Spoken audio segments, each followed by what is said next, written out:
Practice makes perfect by Neon Zangetsu, Chapter 12. Just a little balance. You are my son, John. You have always been my son. Never doubt that. So stay strong. Be proud. You're strong. Never set your heart ablaze. Now set your heart ablaze. The greatest leaders are forged under pressure. After all, Naruto, just a little balance. Life was seldom simple for John Arc. In theory, today should have been. Each first-year student, himself included, was required to gather a jar of sap for Professor Peach. Likewise, a member of Team Coffee had been assigned to watch over each group for reasons he didn't understand. One for Ruby, a second for Cardinal, and a third for Juniper. The fourth and final member would be held back in reserve, rotating with Glinda and Port in case of emergency. All in all, their presence was an extra layer of security for each of them, unnecessary though it might be. Simple, no, and not so in practice. John, who guess who Juniper got first? Two guesses don't count. Collecting sap had seemed like such an easy task at first. Everyone split off to do it, and not far, mind you, just out of sight and close enough to holler for help if need be. Not once occurred to them to fear for their own safety. Why would they? They were going to be hunters and huntresses after all. A few grim were hardly enough to scare them, but there were other things to fear in the forest. John resisted the urge to look over his shoulder as he drove a spy got into another tree. Is she still watching us? Kurama uttered a jaw-popping yawn. Yep, it's been 5 minutes. Yep, ugh. A low sigh stole out of him as he filled up another jar. Couldn't hurt to have more. If anything, it was probably a good idea given Nora's sweet tooth. Forewarned was forearmed and all that. He had already gathered at least five in the last 5 minutes alone, if only because it gave him an excuse to stare anywhere but at her. Do you think Velvet's afraid of me? Why would she possibly be afraid of you? He grimaced. Well, I did beat Cardin down right in front of her and all. For some reason, his uncle found that hilarious. The laughter that followed left his ears ringing. What? He dug a finger into one in a veiled attempt to restore his hearing. What did I say? Let me put it this way. She's thirsting for a tall glass of water. Did she not have enough to drink? A tall, blonde glass of water, came the clarification. John flung up his arms. That doesn't make a lick of sense. The old fox only laughed all the louder. Don't worry, you'll figure it out soon. I have faith. You do? I don't. Doubling down, John returned to the task at hand, heedless of his body's protest. Blasted nose was starting to think he was allergic to this stuff. His eyes were stinging and his throat felt scratchy. He'd faced down worse colds before, so long as he didn't get any on his face, or sage forbid, guzzle the stuff down like Nora did, he'd be fine. To be fair, Velvet Scarlatina wasn't doing anything untoward. She'd just been watching him like a skittish rabbit. If he tried to talk to her now, she'd probably bolt. Ain't that a little rude there, kiddo? Well, no, gods no, I didn't mean it like that. Nothing further from the truth. John felt bad for her. Something was clearly bothering her. He couldn't well glare at an upperclassman, so he settled for taking the spigot and slamming it into another tree instead. I mean, if she just talked to me instead of standing there, lost in the web of his thoughts, he failed to see her ears twitching his way. Then this would be so much easier. A hand tugged on his sleeve. Without a thought, John batted it away. Not now, Nora. Nora, the tugging intensified, so too did his scowl. Nora, no, you can't have the sap. She outright yanked on his sleeve. John ran on her. Nora! Doe brown eyes met his, framed by an adorable scowl, long chestnut hair and familiar rabbit ears, arms crossed before her bosom, right foot tapping impatiently against the ground, producing a steady thump thump thump. All in all, it did precisely little to help the image. His heart sank somewhere down to the vicinity of his stomach. Not Nora, definitely not Nora. Panic seized his tongue, and for an awful moment he couldn't bring himself to speak. Velvet, right? Her head bobbed once, and the glimmer of anger faded from her eyes. I'm sorry, I couldn't help but overhear you. All the color drained from John's face, taking every bit of blood and courage with it. Which granted, but not at all in the way he'd wanted. His hands slammed together as he bowed his head. I'm so sorry. What? No, Velvet fell her arms at him. You don't have to be. It's my fault. It's my own fault for standing around like that. Color returned to his cheeks. Then we're both sorry. Right then, Close enough, she pinched the bridge of her nose, spun away from him, then spun back with enough force to burn the grass at her feet. I came over here to thank you. Had he done something worth thanking? For what? Kerma absolutely cackled. Traitors, the lot of them. What you did that day to Cardin. Velvet lost her nerve and began to fidget with them, to fidget with her hand as she looked down, knees twisting in thinly veiled anxiety. It was very brave. His face felt hot. Why? He wasn't running a fever, yet he felt uncomfortably warm. I would have done it for anyone. Wasn't probably not the right answer here. Call him dense all you like, but John Ark wasn't stupid. He could clearly see that those words would hurt her badly, shatter both her spirit and what little confidence she'd managed to muster. And truth be told, he wouldn't have done that for just anyone. Most girls would have put up with Cardin. Wouldn't have put up with Cardin. They would have spat and snarled, fought back at the very least, but she hadn't, and so he had. Such was what heroes, hunters, were meant to do. I'm glad I could help. Call it cliche, but he felt it was the safe answer, the normal answer.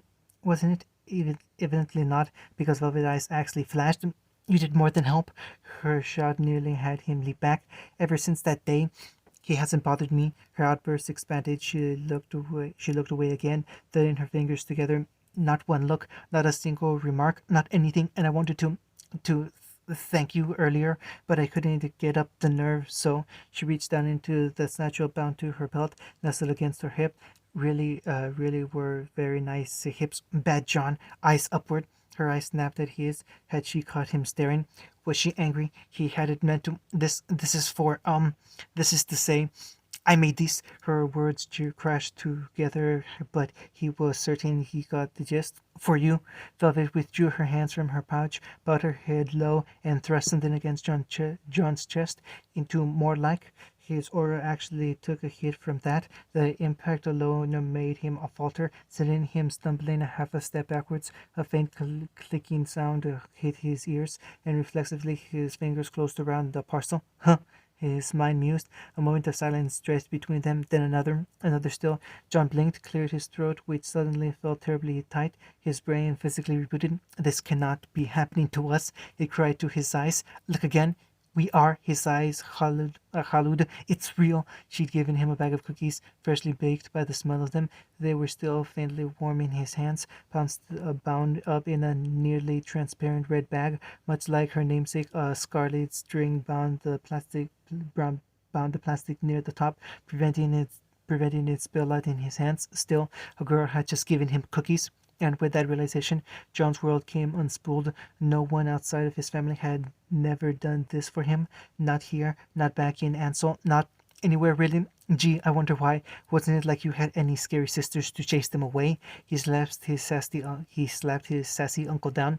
Is this for me? Velvet nodded stiffly, looking upon him with wide, expectant eyes. John knew what was expected of him. She was watching, waiting. Even so, it was too much pressure. Now, remember, son, Dad's voice came back to him in an instant. If a girl bakes something for you, be it cookies or chocolate, even a cake, you have to eat it, no matter what. Doesn't matter how they taste, or even if she mixed up salt with sugar, you must eat them. Do you understand? Yeah, he groused at the time, but that'll never happen to me. His father had only smiled, whiskered cheeks dimpling like they always did. Damn it, Dad! Here at last, his nerves failed him, and he dithered. Velvet drooped, and her ears with her. Are you allergic? What are you doing, fool? A dozen many Johns roared in his ears. Be nice to the bunny. Nimble fingers undid the scarlet string around the wrappers and opened the bag to meet his doom. What he found there was anything but. They were in the shape of. What were these? Were they supposed to be carrots, hearts, both? Each cookie had a distinct shape to it, many of which he didn't recognize. Some even looked like weapons, or cookie versions of them anyway. He popped them into his mouth, kinda looked like a scythe, and bit down, recognizing him, resigning himself to oblivion. Sweet flavor exploded across his tongue, and it broke him. The chocolate cookie didn't just melt into his mouth, it all but dissolved on his tongue. His hand betraying him and snatched up another. Didn't even pause to see what it looked like, but didn't look like before flinging it into his mouth. He never thought to experience something like this, never known he'd wanted something so badly until he received it. They're good. Really? Her ears perked up. The hope in her eyes was too pure to behold. They almost seemed to glow with flames. I tried so many times, and I was so afraid I'd mixed up sugar with salt again. John's blond brow climbed into his hairline. Bunny, say what now? Velvet's hand flew to her to her face. Nothing, but I was sure I just heard. You heard nothing? Wow, she could be kind of fierce when her nerves weren't eating her alive. Without thinking, he popped another cookie into his mouth. Mistakes were made. This one was even better than the last. Caramel. How had she managed to get caramel filling into a cookie? Who knew? Not him. His mouth made a noise caught somewhere between a sigh and a whine.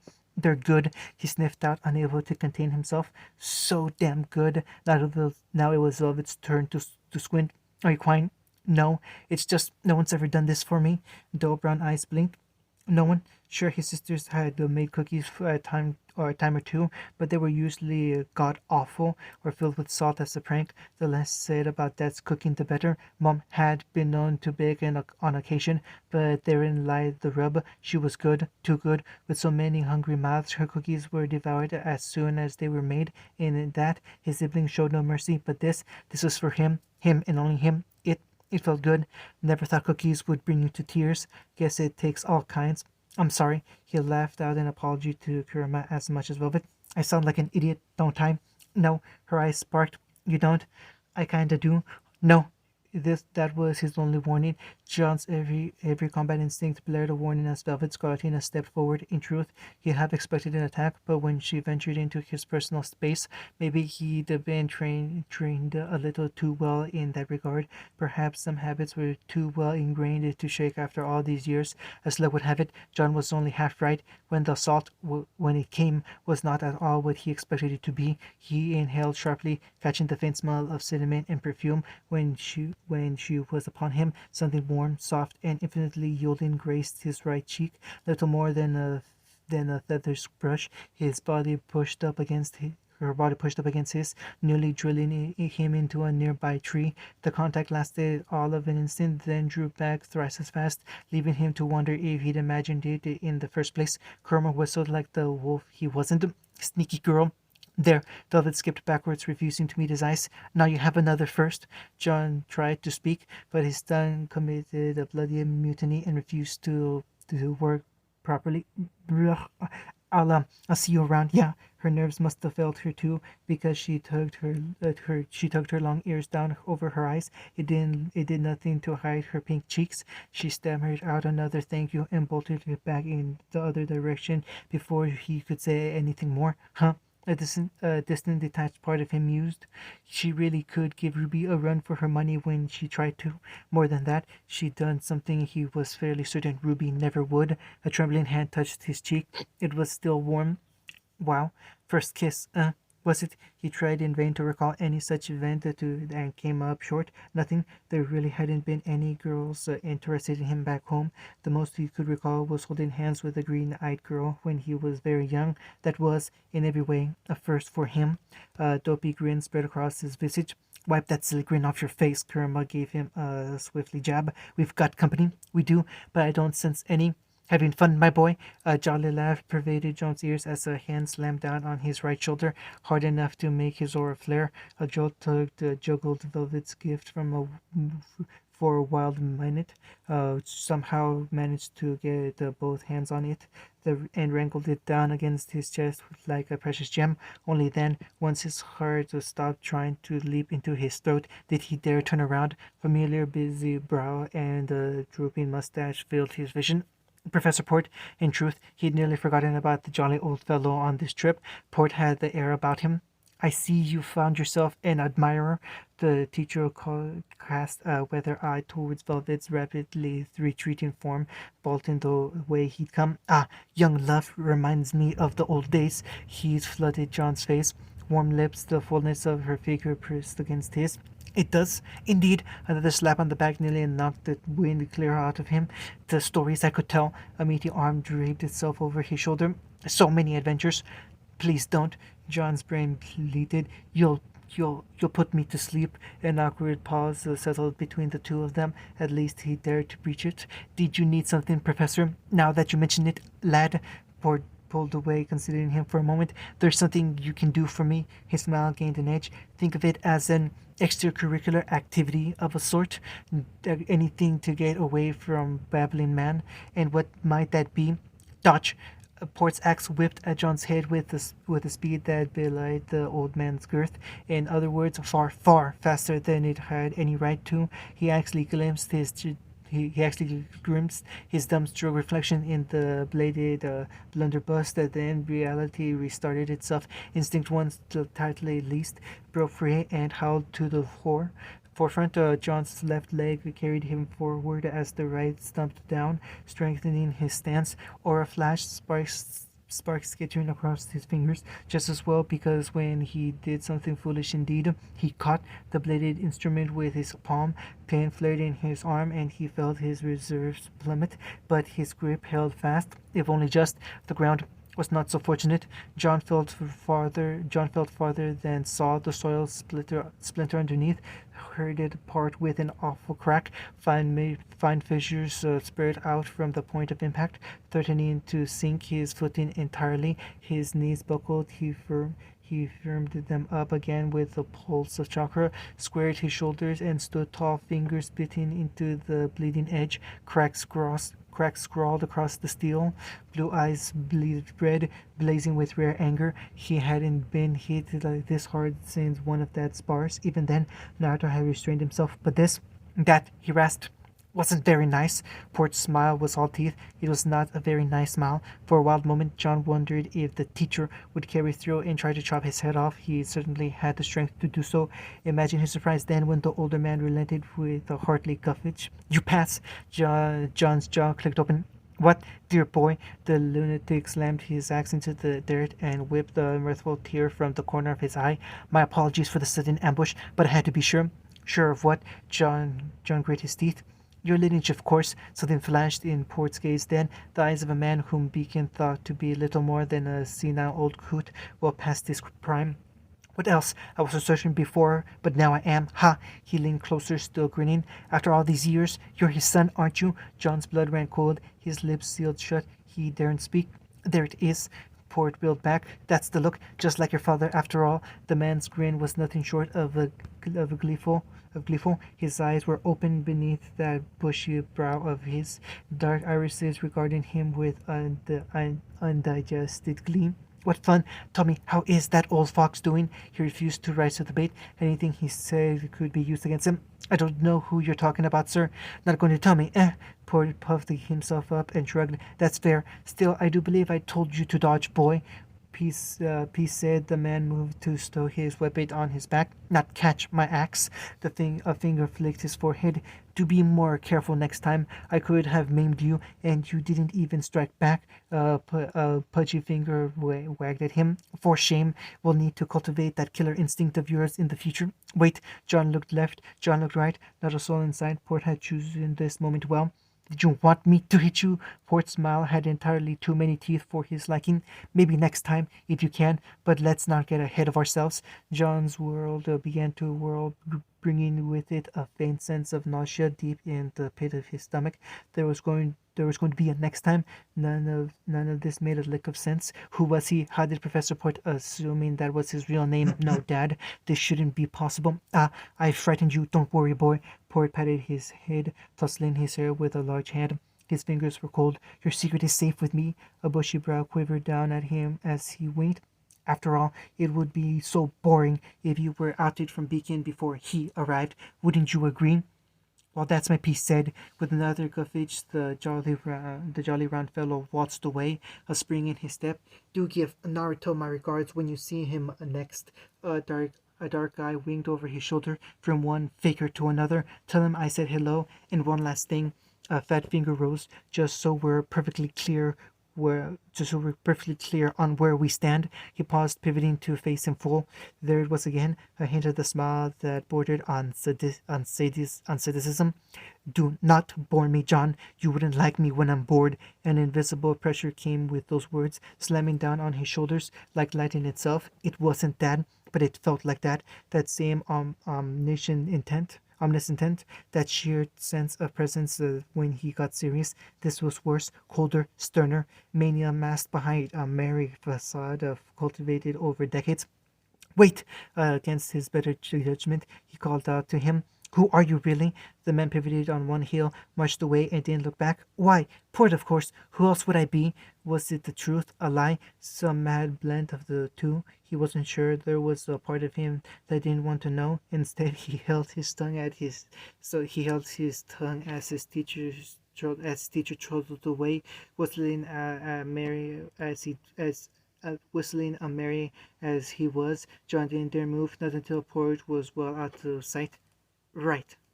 The reality of his situation hit him a moment later. Panic took wing in his heart and kicked up a vicious storm. Kicked up vicious. Frantic, he turned to the one person he trusted more than anything. Any chance you recognize that lunatic? Kurma creaked an eye open. John, my attention is divided between you, your father, your mother, and your siblings. The deadpan silence followed from his uncle. I've been watching out for you from the moment Saffron came into this world. Do you have any idea how many diapers I helped change? How many scraped knees I healed? How many hands I healed? Scraped knees, hands. Wait, you have a human form? Not the point. So is that a no? I don't know. He seems familiar, but for the life of me I can't place him. Don't tell Dad about this. Kurma didn't answer. That itself was answer enough. John heaved a sigh, shoulders slumping. Well, he certainly had problems of his own now. He could only hope the child was behaving herself wherever she was. Who was he kidding? Knowing her, she'd probably raised half a veil to the ground by now. Child jolted as her scroll rang. She picked it up at once. Hello, Daddy. So, how did it go? Coco cornered Velvet far too quickly for her liking. In other words, her partner hunted her down like a stag. To be perfectly fair, she managed to avoid her leader for a time, but on a field trip like this, it simply wasn't feasible to evade her forever. Never mind the very real possibility of grim cropping, but they had rookies to look after if they strayed too far, or God's forbid, something happened to one of them. Goodwitch would have their hides. Nothing would happen to John, though. He could probably bench press a Beowulf, among other things. Things like her. Meep, bat brain. It went. She shook her head and refused to look at her fellow brunette, if only because she knew she'd find a shit-eating grin there. Was it? Aren't you supposed to be looking after Team Cardinal? Really? Those pricks? Coco lowered her glasses with one finger to reveal narrow eyes. Why would I have any interest in their safety? They can go get eaten by an Ursa for all I care. Surely she wouldn't. No, this was Coco after all. Velvet made angry velvet noises. You can't just leave them to die because they bullied me. The gunner planted a fist on her hip. Can and will, Bun Bun. Velvet flailed at her chest. Coco, relax. I'm joking. A peal of delighted laughter greeted her as she fended her off with one hand. What's the worst those meatheads could do on their own? She caught one palm, twisted it down, and flicked her forehead with a grin. But enough about Cardin. She leaned in, grinning like the huntress she would soon be. I'd much rather talk about Mr. Tall, blonde, and handsome. You give him the goods, yeah? Oh gods, her ears were burning again. She tugged one down to hide her face. Maybe. Velvet, I did, all right. Her cheeks flamed with heat, and now it was Coco's turn to flat at her. Details, girl, I need them. Velvet gave them up begrudgingly, if only because she knew better than to deny her team leader. If she didn't tell Coco, she would just hunt down poor John and grill him until he cracked. Not that, anything but that. Her grin almost made her think it would have been worth it. Coco went terribly still. And then you kissed him? Yes.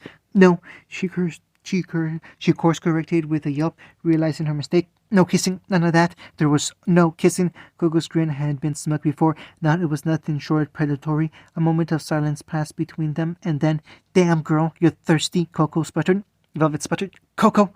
John treaded back to his team, feeling very, feeling every bit a dead man. He felt even more like one when his scroll vibrated. Seemed the universe had it out for him today. Naturally, his first instinct was to ignore it, as he'd done countless times before. The second was to wonder how in the hell he had reception way out here. Technically, Velvet CCT towers allowed cell-based communication across Remnant, but this was far from the city. There shouldn't have been a signal at all, certainly not a strong one. Answer it. Kurma's voice was strangely soft for once. Might help. He ripped it from his pocket and gave it a baleful glance. Maybe some advice was what he needed right about now. Or comfort. Maybe a bit of both. Taking a deep breath, he tried to keep a warble of distress out of his voice. Mom, he gulped. I think I need some advice.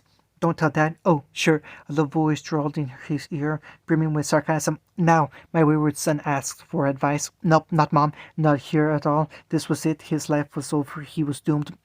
Dad, but this is Mom's number. How did you even? Uncle Pietro, of course. John balked. How many people do you know? Now, the grainy voice came through. Your mother's the only one for me, but that doesn't mean I couldn't make a few friends. Speaking of which, the pause that followed proved heavy indeed. Why don't you make this easier on yourself and tell me where you are? You're not in Atlas and you're not in Vacuole. That means Mistro or Vale. Which is it, John? Where are you? His already cold blood became solid ice in his veins. On a certain level, he knew his father was being generous, kind to him even. If Naruto truly wanted to hunt him down, he would have done so by now. No stone would be left unturned. Instead, he'd given him a chance. He delayed, stalled, or perhaps even had conspired to capture his attention. If it came to a fight, he would lose. No doubt about that. There was even a chance he might be tracing his calm. You know I can't tell you that, Dad. No, I'll just ask your sister, Dad. Where did that darling girl run off to? John clamped up. I don't know what you're talking about. All right. The voice remained gentle on the other end of the line. At least answer me this then. Which one are you interested in? The blonde, the brunette, the redhead, or maybe... Suchal had the words done him after all. Not where he was, but who had taken an interest in him. There would be vengeance for this. I'm hanging up now. Wait. The sudden plea caught his thumb just before he could end the call. Earlier you said you needed advice. What for? John wanted to tell him more than anything, even now, ever after all this. Here was a small boyish part of him wanted to tell Dad everything, to let him swoop in and fix things as he always had in the past. Whenever trouble reared its ugly head, he'd always hid behind him or Mom or his sisters. He always had. He gripped his scroll until it creaked in his grasp. Just some teacher troubles, that's all. John Ark, tell me you didn't fake your way into becoming a professor. A surprised laugh escaped him. I didn't. Just the thought of it threatened to unman him. Professor Ark, really? Not a chance. His forgery credentials were good, but not that good. He didn't have half the credentials needed for a position like that. He could barely pretend to be a student. The brief moment of levity helped center him regardless. What had Dad said to him once? All you need is a little confidence. Right, he said at last. I can handle this. Hearing your voice helped.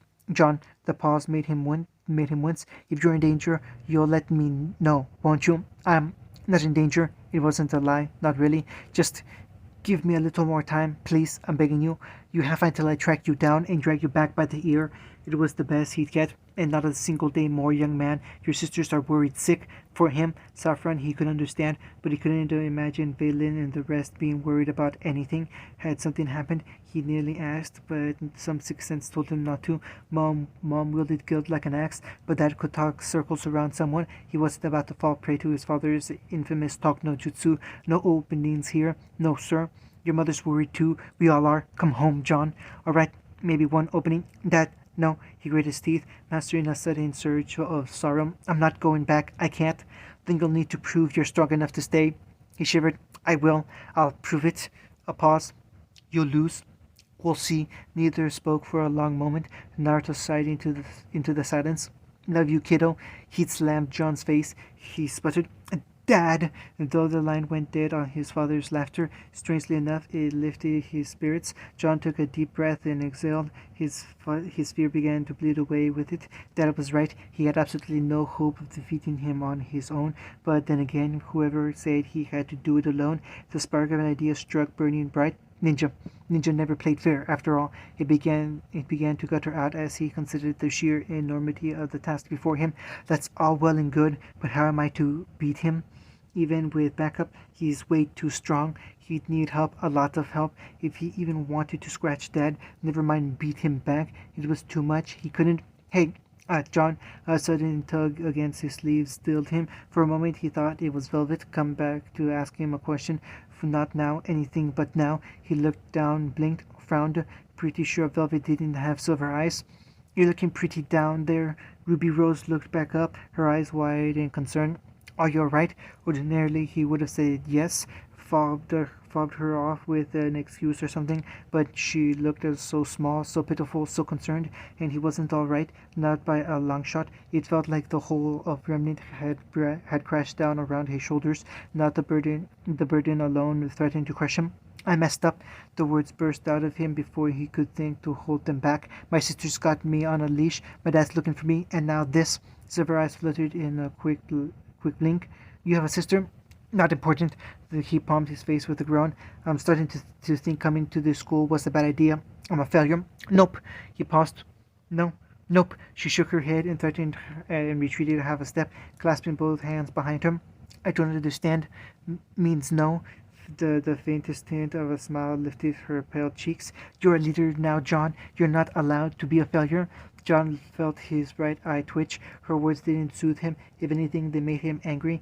Easy for her to say. She'd ironed things out with Weiss in less than a day. Her team loved her. They'd probably go to the ends of Remnant and back for her. He was still struggling to be one and juggling his old life with the new.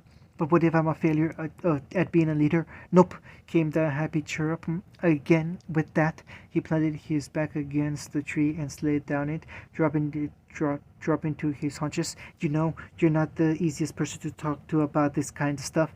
Imagine his surprise then when she plopped down beside him. John, maybe you're a failure as a kid. His already wound up ego crumpled even further.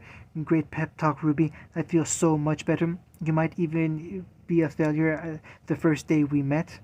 Hey, but you can't be one now. She reached over and swatted his hand, startling him. Because it's not just about you anymore. You've got a team now, John. We both do. She looked away and his gaze followed. It fell upon Pyrrha and the others, blissfully gathering sap, ignorant to their worries. And if we fail, and then we'll just bring them down with us. We have to put our teammates first and ourselves second.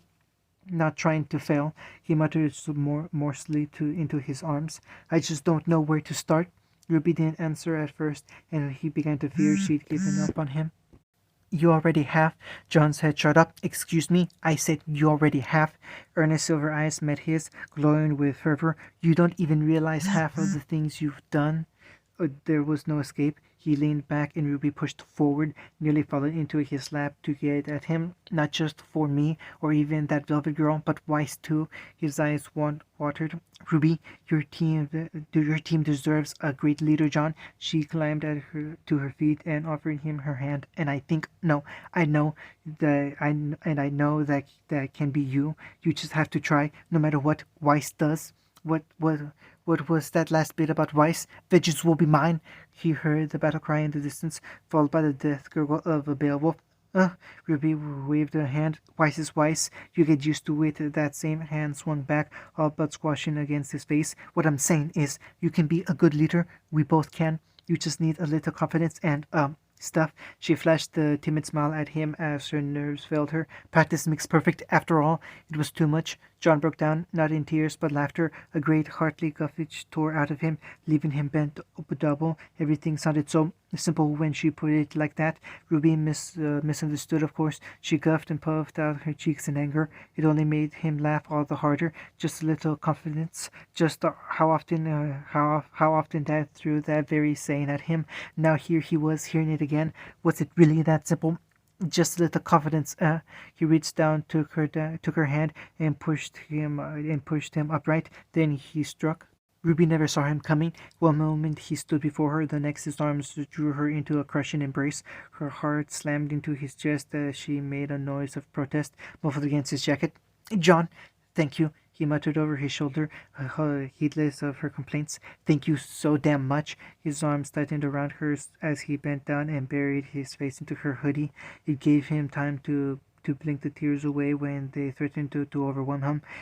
You have no idea how badly I needed to hear that. You're a great friend. Right, friend. Glad I could help, she stammered out, arms flailing. Totally what I meant to say, and wow, you really are one man for and once. Oh, oh ho! Yang's voice called across the clearing. What do we have here, sister of mine? Ruby jerked back as if she'd been burned. Yang, it's not what it looks like. No, her sister sauntered over. Cuss, it looks like you were enjoying yourself. John tried not to laugh at her plight. He really did. He failed spectacularly, but maybe that was all right. Everyone failed now and again. This was his life now. He would fight to keep it. Previews. Quite the house of cards you've built yourself here, John. Watch me strike a match and burn it all down. He showed her the picture on his scroll. Yang whistled. That's your dad? Damn. Angel, you think your mother's an angel? Ha, she's not even close to an angel. She's death itself. So when she says grounded, you are grounded, Missy. Nutter took a long drink from the bottle. It helped to settle his ragged nerves. A single line of text awaited him on his scroll, face up against the table. He's in Vale, boss. Want me to bring him back? His informants had finally come through. He almost wished they hadn't. Beacon. John was in Beacon. Of all the places he had to answer. Blake glared the golden daggers at him. You don't understand. I didn't just hurt them. I betrayed them. I ran away. John tilted his head. Yeah, I pretty much did the same. Wasn't a terrorist, though. You've got me beat there. So, about this crusade of yours. Her very soul tensed. He'd tell Ruby where she was, or bearing that, drag her back. She'd have to fight him. Could she win? You want some help? Blake blinked. Huh? Help! John offered her his hand. Do you want it? Bah! Mongrels, the lot of you. You must truly wish to die. Dogs. She bumped her hip against his and kept walking. John nearly walked into a wall. No, I'm not fighting you. What's wrong? That smile had far, far too many teeth. Scared. She grabbed him by the face and crushed her lips to his. Quick as a flash, she pulled away. There, satisfied. John blinked once, twice, thrice. Brrr. End of chapter 12.